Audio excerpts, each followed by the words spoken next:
जो तुम्हें कर्म मिला है उसे धर्म के अनुसार करो, भगवत समर्पित कर दो, वो यज्ञ हो जाएगा, उसका फल मिलेगा तुम्हें आनंद, भगवत प्राप्ति, महासुख। कर्म वही है, पर जब अहंकार से प्रेरित होकर अपने लिए करते हो सुसुख वांछा, तो उसमें अधर्म वृत्ति बढ़ जाती है। अधर्म वृत्ति निश्चित आपको भोगना पड़ेगा।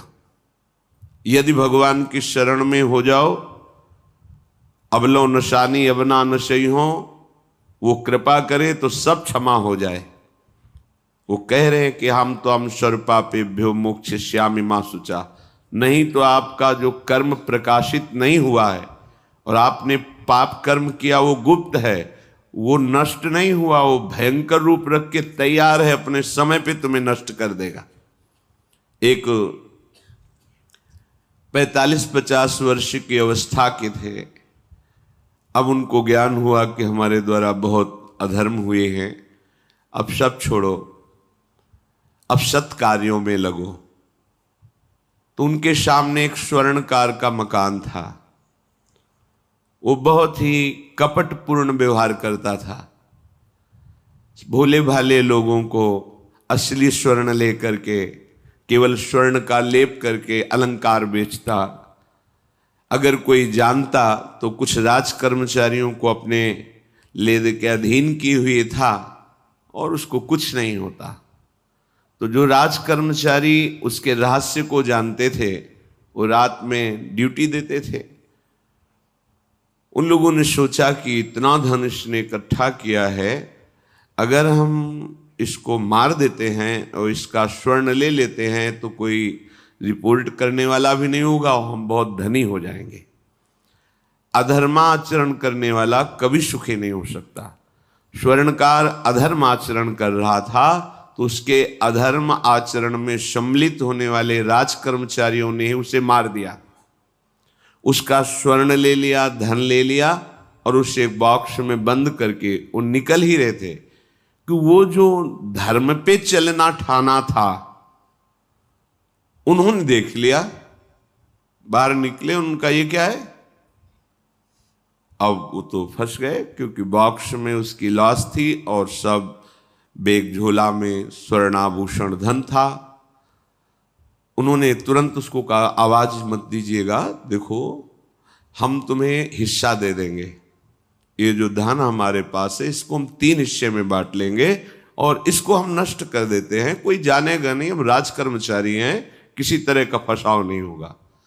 उन्होंने कहा, ये मैं अधर्म का कार्य नहीं कर सकता, मैं तो अब हल्ला मचाऊंगा, सबको बुलाऊंगा और बताऊंगा कि तुमने इसकी हत्या की है और इसका धन अपहरण कर रहे थे। अब राज कर्मचारी, उन्होंने सोचा हमारी ड्यूटी भी जाएगी, धन भी जाएगा, सजा भी मिलेगी।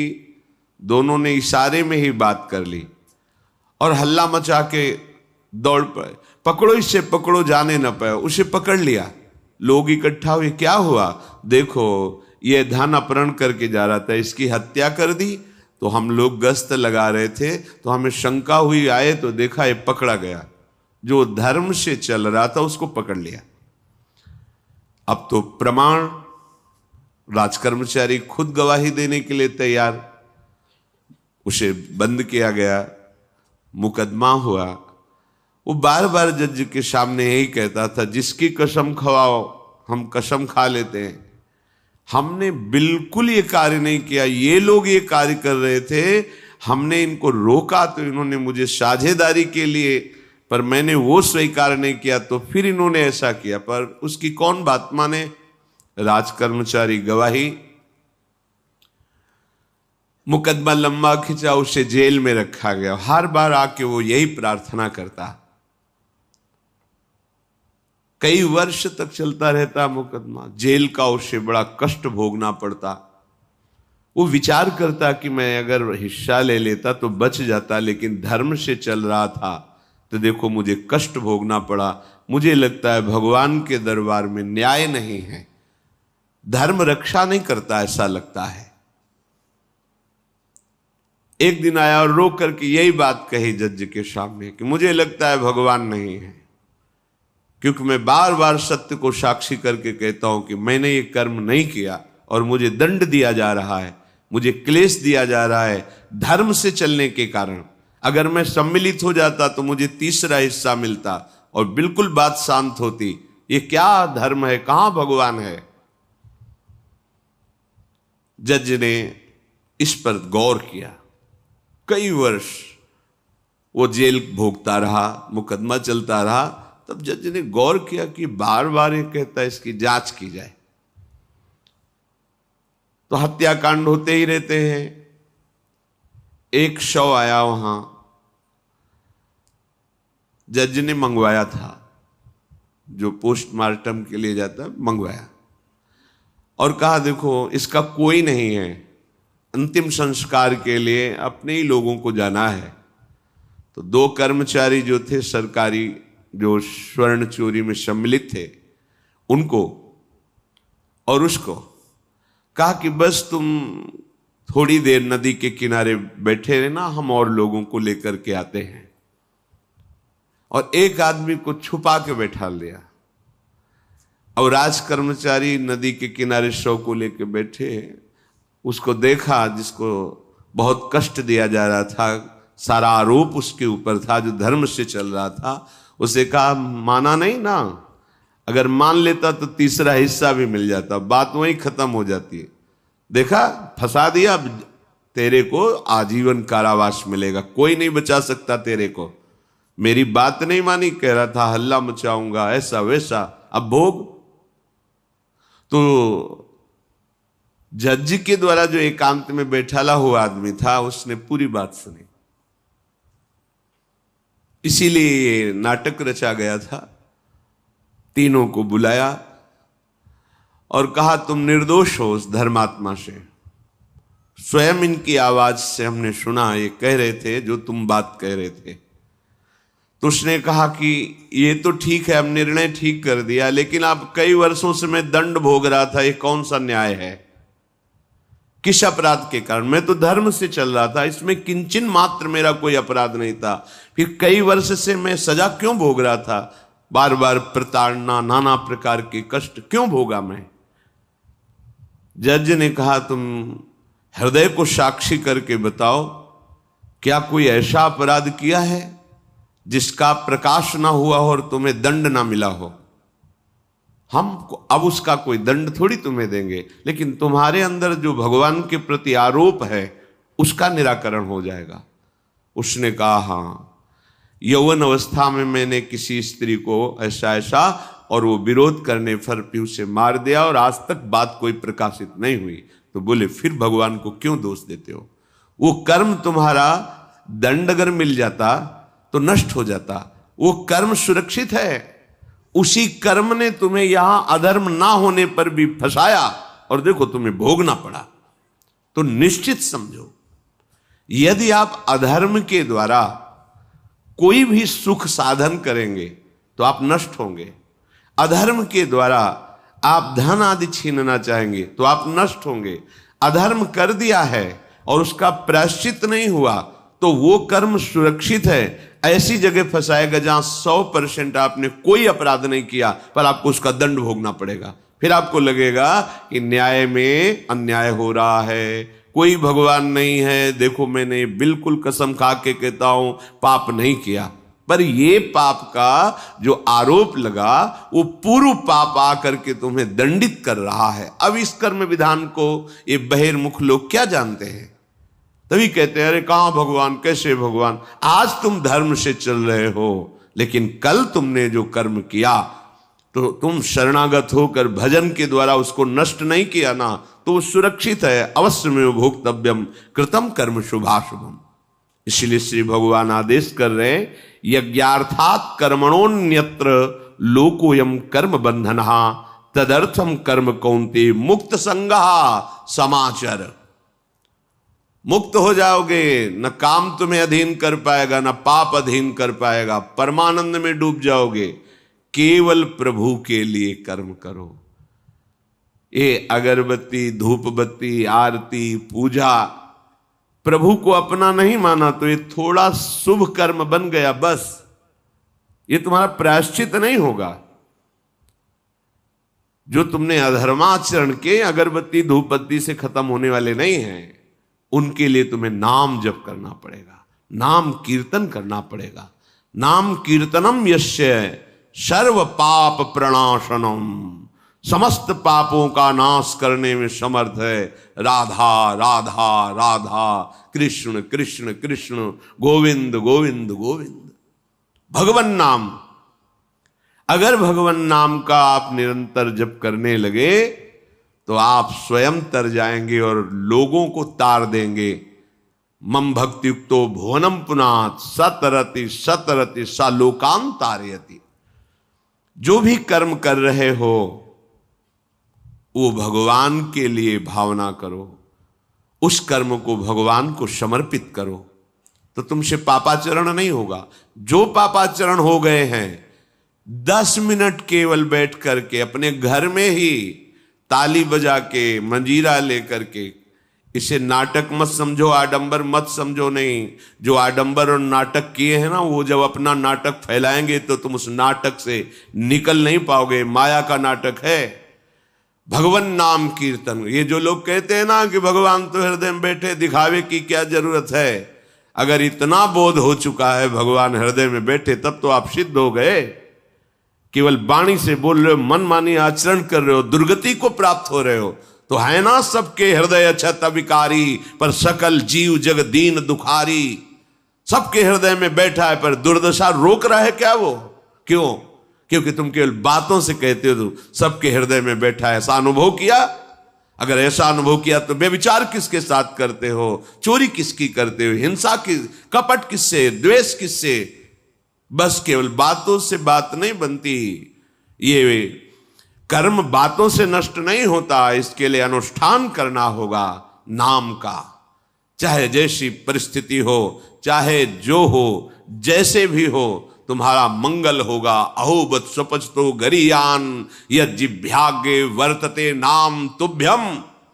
वो नीच आचरण करने वाला, अभक्ष पदार्थ खाने वाला भी यदि भगवान नाम उच्चारण करता है तो परम पावन हो जाता। अहो, आश्चर्य की बात! बड़े बड़े प्रायश्चित जिसे पावन नहीं कर सकते, भगवान नाम उसे पावन कर देता है। जय शीत हरिवंश विचार के मनुज देह गुरु शरण गही, सकई तो सब पर पंच तजी कृष्ण कृष्ण गोविंद कही।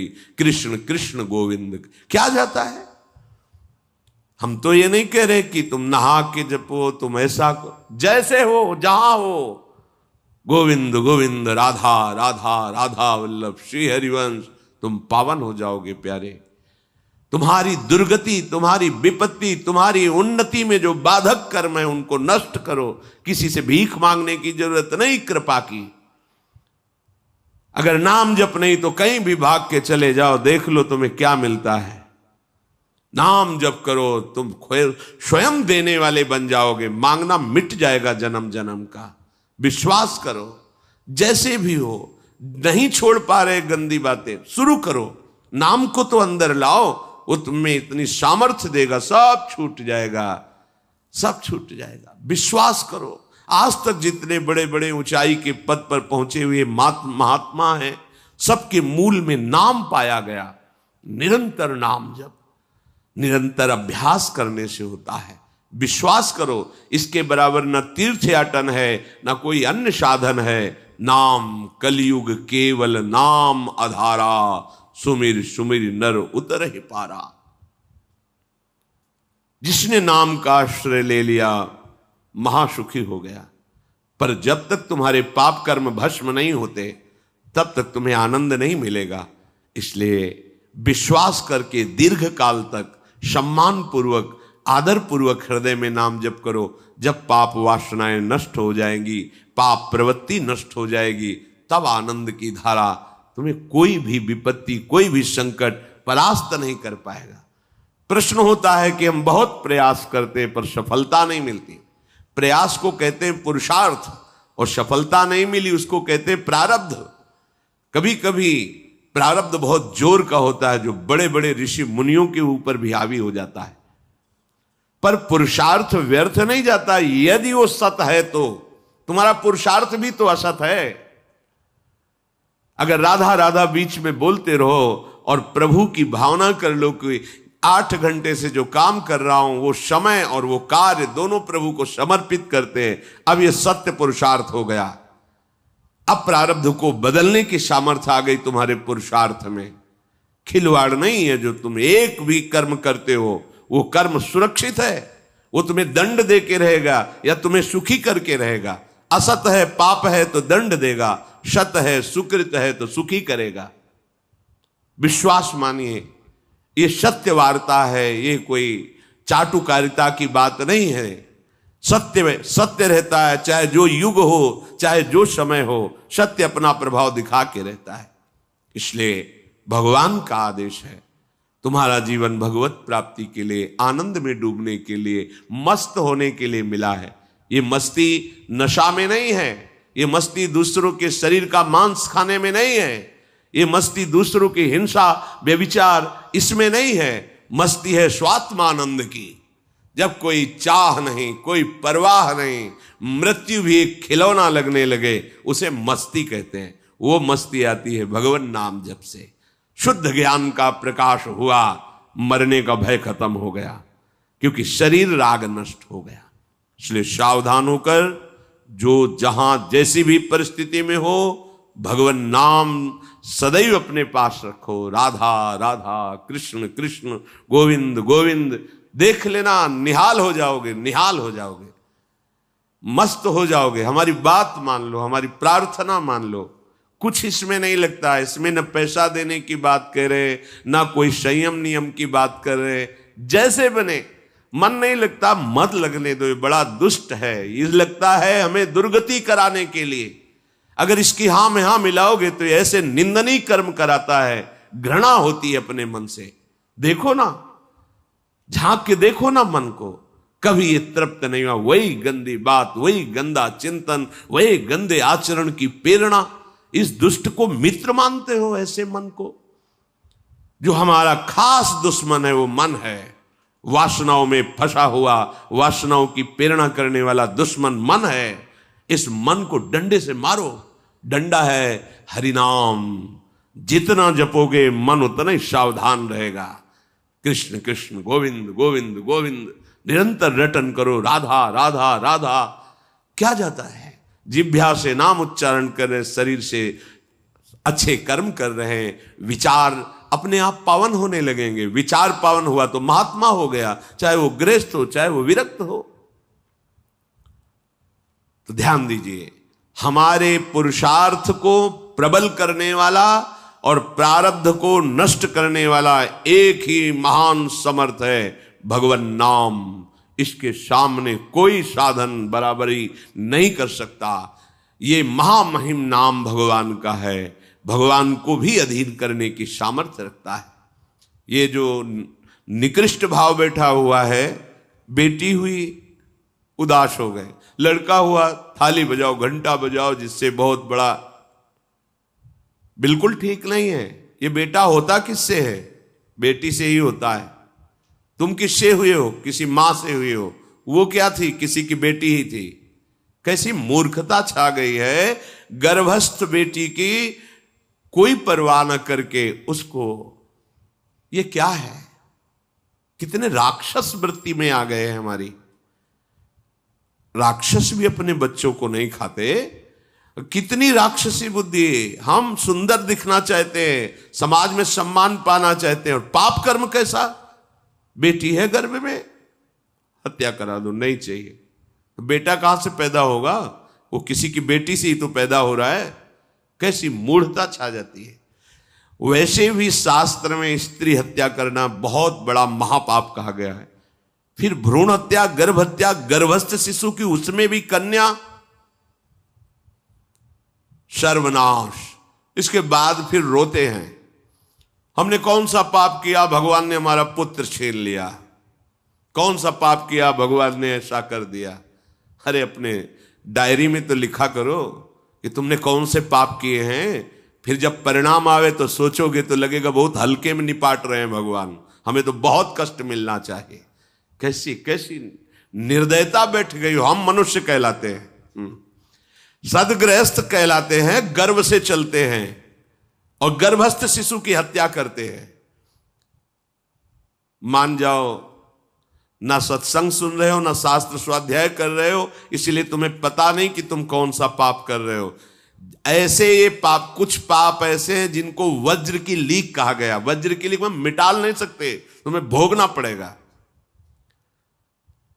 जो गृहस्थ है और संतान नहीं है, उस जीवन को सार्थक करने के लिए अपने गृहस्थ जीवन का त्याग करो, तीर्थ धाम कहीं वास की व्यवस्था करो और दोनों मिलकर भजन करो, अपने शरीर को पूरा करो, तो जीवन सार्थक हो जाएगा। अगर गृहस्थ है, संतान है, पढ़ाओ लिखाओ, उसको उसी योग्य करो जैसे तुम्हारे माता पिता ने किया है, तो तुम उस ऋण से मुक्त हो जाओगे। और फिर भी भजन करो, भजन ही तुम्हें भगवान की प्राप्ति कराएगा। दूसरा, जो अपने धर्म से भ्रष्ट हो चुका है, उसका जीवन व्यर्थ है।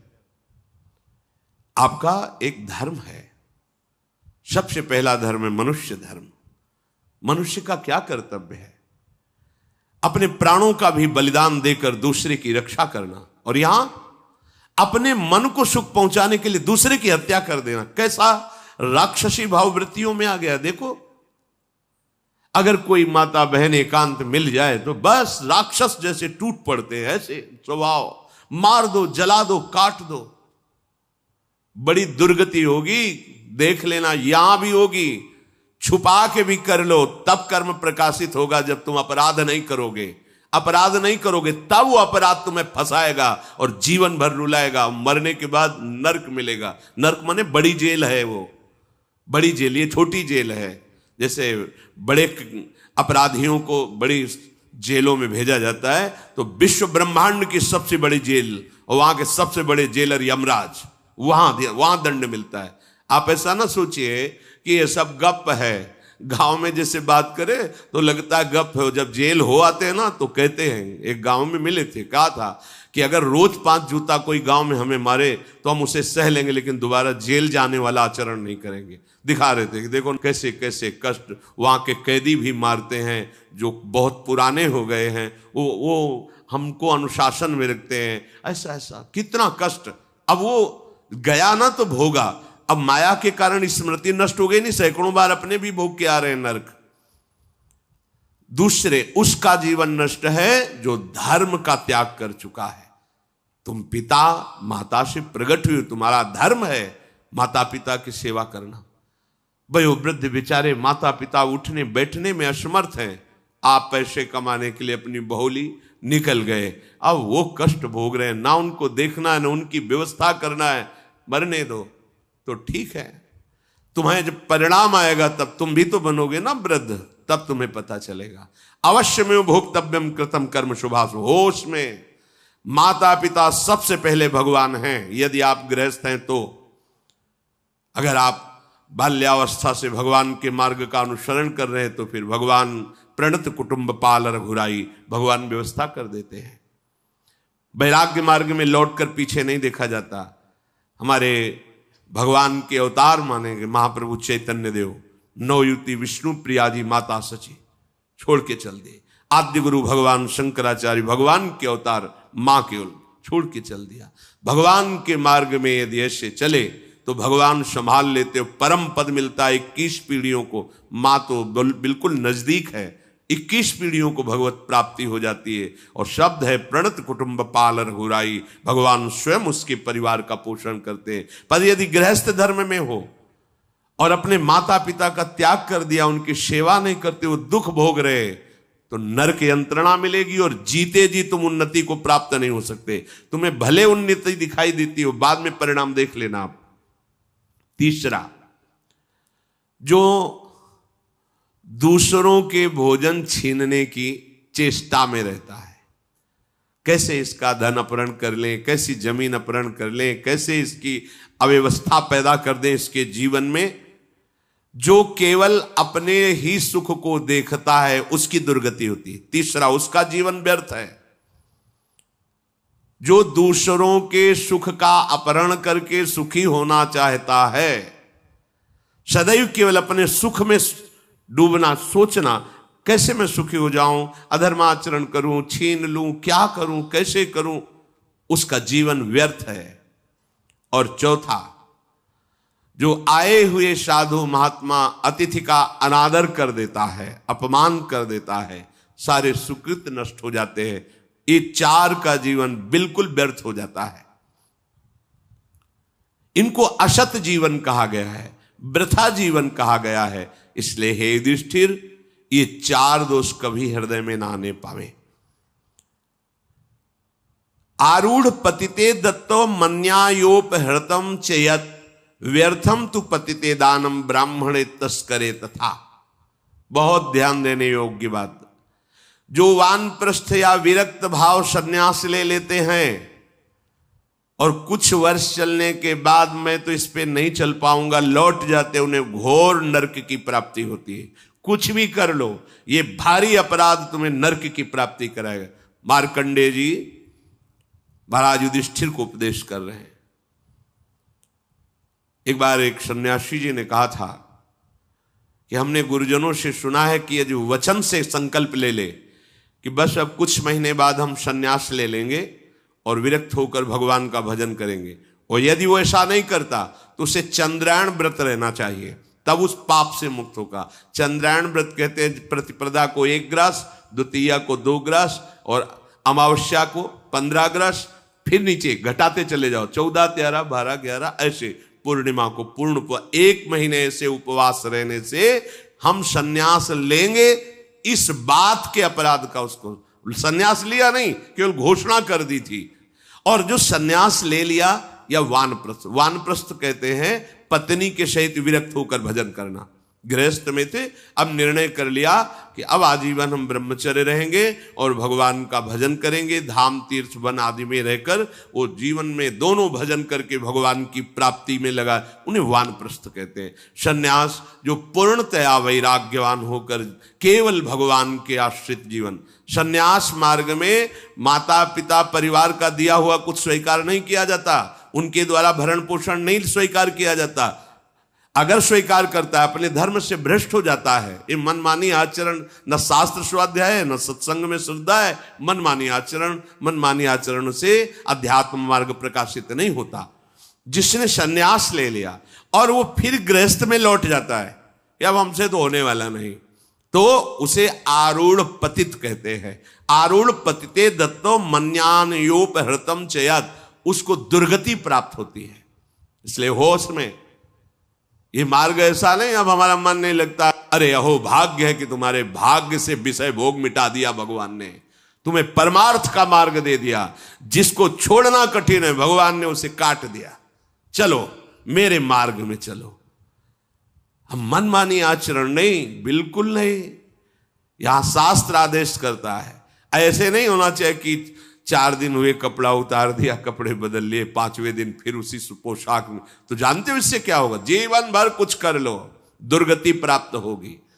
तस्मात् शास्त्रम प्रमाणम ते कार्य, ये कानून है। कानून में फंस गए तो सजा निश्चित होगी। ये भागवतिक कानून जैसे एक राजकीय कानून है, तो ये भागवतिक त्रिभुवन का कानून है। त्रिभुवन में कहीं यही कानून काम करेगा। अलग अलग देश का कानून है, लेकिन ये त्रिभुवन का कानून है, विश्व का कानून है, ये भगवदीय कानून है। अगर इसमें फंस गए तो निकलना मुश्किल हो जाएगा। बहुत शास्त्र के अनुसार चलो। तो जो वानप्रस्थ या सन्यास लेकर के पुनः गृहस्थ धर्म से युक्त हो जाता है, उसकी दुर्गति निश्चित हो जाती है। आप तुम वो कर ही नहीं पाओगे। जैसे कहते हैं अब मंत्र ले लिया, आप क्या जाने की जरूरत है? मंत्र प्रकाशित ही नहीं होगा, जप ही नहीं पाओगे। लिख के देख लो, ये शब्द लिख लो, मंत्र नहीं प्रकाशित होगा, जप ही नहीं पाओगे। खिलवाड़ है परमार्थ चलना। एक एक अक्षर में अगर त्रुटि हो जाती है तो छाती जलेगी। कैसे गलती कैसे होगी? एक अक्षर भी अगर शास्त्र सम्मत इष्ट प्रेरित है, हृदय शीतल रहेगा, परमार्थ प्रकाशित रहेगा। ये मार्ग है। अब कौन शास्त्र स्वाध्याय करता है? कहां में सत्य चर्चा सुनने को मिलती है? भगवत कृपा है जो सुनने को मिल रही, इसको हृदय में धारण करो। जो जीवन हमें भगवान ने दिया है ये निंदनीय जीवन नहीं है, ये रोने वाला जीवन नहीं कि हाय हमें दूल्हा नहीं मिला, दुल्हन नहीं मिली, हाँ संसार के भोग नहीं मिले, परिवार बड़ी कृपा हुई, जिस दलदल से हम नहीं निकल सकते थे, नहीं निकल पाए अनंत जन्मों से, आज हमारी लाडली ने फूल जैसा मुझे अलग कर दिया। ये गृह कारज नाना जंजाला, तेति दुर्गम शैल विशाला, ये शर्म आवत अति कठिनाई, राम कृपा बिनु आए न जाई। भगवान ने तुम पर कृपा की, तुम्हें नाचना चाहिए कि रोना चाहिए? विषयों को देख देख कर जलते हो, भोगने की लालसा रखते हो, कैसा जीवन, व्यर्थ जीवन।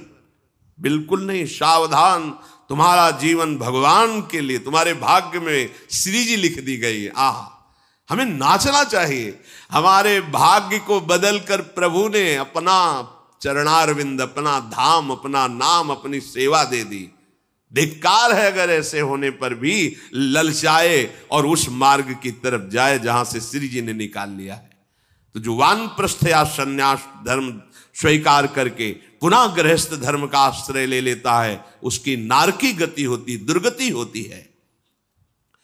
और जो पापाचरण करके, अन्याय से, अधर्म से छीन झपट करके धन, और सोचता है उसमें कुछ दान कर देंगे। जैसे किसी ने प्रश्न किया था ब्लैक और व्हाइट, कि अब हम तो ब्लैक और व्हाइट का मतलब काला और सफेद समझते हैं, तो काला धन का मतलब होता होगा अधर्माचरण या जो राजकीय विभाग से पास ना हो, उसे ही काला धन कहते होंगे। तो काला धन काला ही रहता है, कोई व्हाइट नहीं कर सकता उसे। जमा कर लो, एक समय आएगा कि ट्रक में लद के सब चला जाएगा, तुम भी लद के चले जाओगे। अगर वो समय ना आया तो यमराज के दूत तुम्हें ले जाएंगे, सब यही पड़ा रहेगा। होश में चलो। दान किसे कहते हैं? खूब मेहनत करो, धर्म से कमाओ, फिर उससे एक रोटी की व्यवस्था किसी की भी कर दो, उसे सतदान कहते हैं। लाखों बेईमानी से कमाए, अधर्म आचरण से दूसरों को चूस चूस के ऐसा दुख दे कर, फिर सोचा कि लाख में 10,000 दे देते हैं, व्हाइट हो जाएगा। व्हाइट नहीं हो जाएगा, ये और तुम्हारे ऊपर आक्रमण कराएगा, क्योंकि जिनको दे रहे हो उनकी भी बुद्धि तो भ्रष्ट होगी, तो तुम्हारा धर्म बनाना, हाँ, व्हाइट नहीं होगा, फाइट होगी। मार पिटाई शुरू करवाएगा, वो ऐसे आचरण करवाएगा, जहां जाएगा वहां खोपड़ी फोड़ेगा, उसका परिणाम जब आपके आएगा तो आपकी खोपड़ी फूटेगी।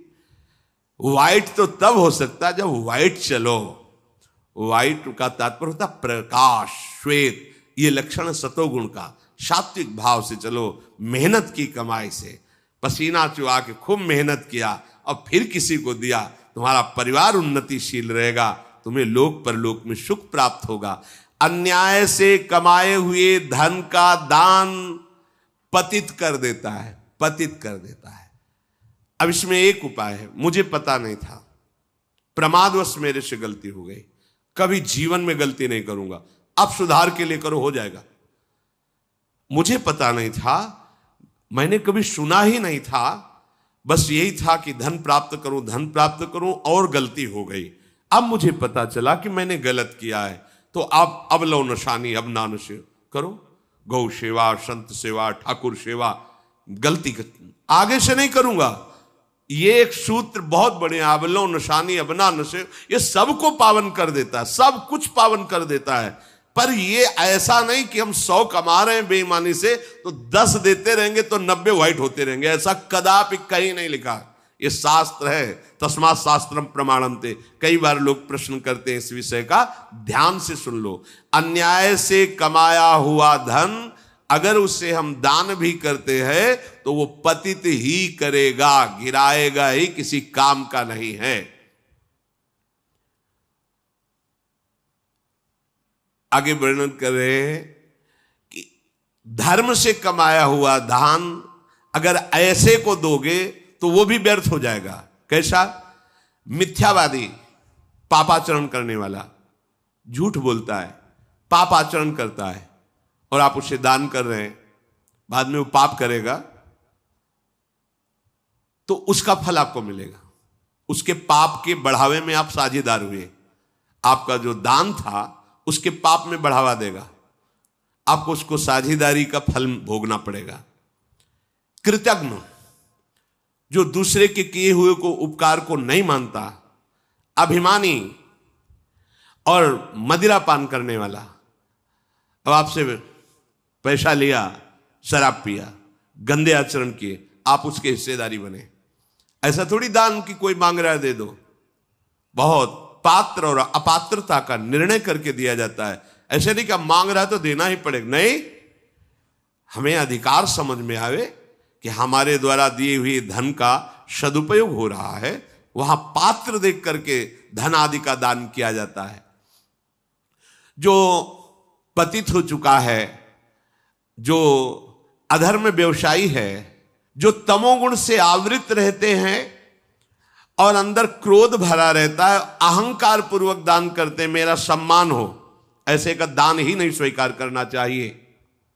ऐसे का दिया हुआ दान व्यर्थ हो जाता है, उसे निश्चित अन्य योनियों में जाके कष्ट भोगना पड़ता है। तामसी अहंकारी दान करने वाला परिणाम में दुख ही भोगता है। मैंने दिया, ये मैंने बनवाया, ये मैंने किया, ये तमोगुण का लक्षण अहंकार है।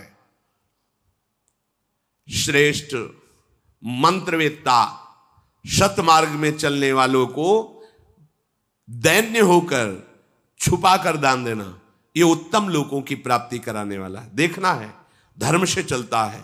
हम जो धन देंगे उसका धर्म में प्रयोग होगा। मंत्रवेत्ता है, निरंतर मंत्र का अनुष्ठान करता रहता, पावर है। अगर हमारा धन ऐसी जगह गया तो हमारे पापों का नाश करके उत्तम लोगों की प्राप्ति कराएगा।